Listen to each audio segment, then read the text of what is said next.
Recording studio सरसों पाही। मेलो के दिन केहू करेला कैसे अपना जीजाजी संगे करतर जैसे हम फीके करतानी बुझनी। मेलो के दिन केहू करेला कैसे अपना जीजाजी संगे करतर जैसे। अच्छा आई के बैठा हो चुनरी मंगा दे हम मालिन के बोला के।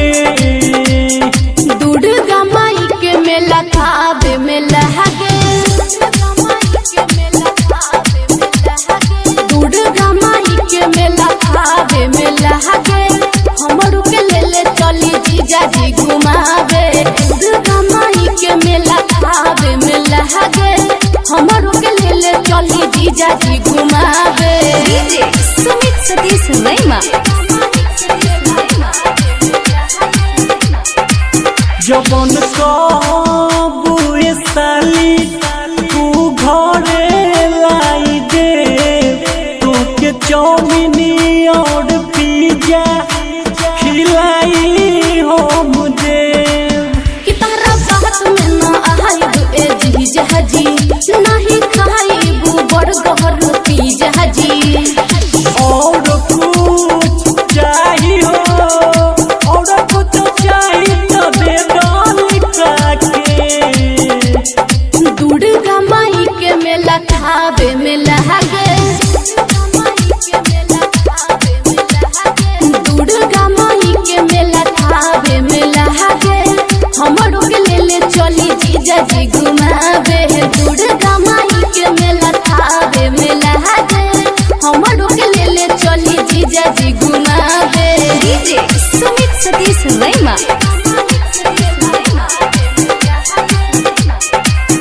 भीड़ होला बड़ी भारी बुलाई जइबू हो घरे अइबू जे देरी से कुटाई जइबू हो। खाबे खाटो हरे लगा है ए जीजाजी, बुलेट कोहरा अस्ताड बैठा लो पीछा जी। शंभू हो विजयिया हो सोनी एहिजा से गोरला तू लागी। दुर्गा माई के मेला खावे में लहगे, दुर्गा माई के मेला खावे में लहगे, हमरू के ले ले चली जीजाजी घुमावे। दुर्गा माई के मेला खावे में लहगे, हमरू के ले ले चली जीजाजी घुमावे। ए जीजा चली ना। हाँ तो चलो। माँ सिद्धेश्वरी रिकॉर्डिंग स्टूडियो सरसों पाही।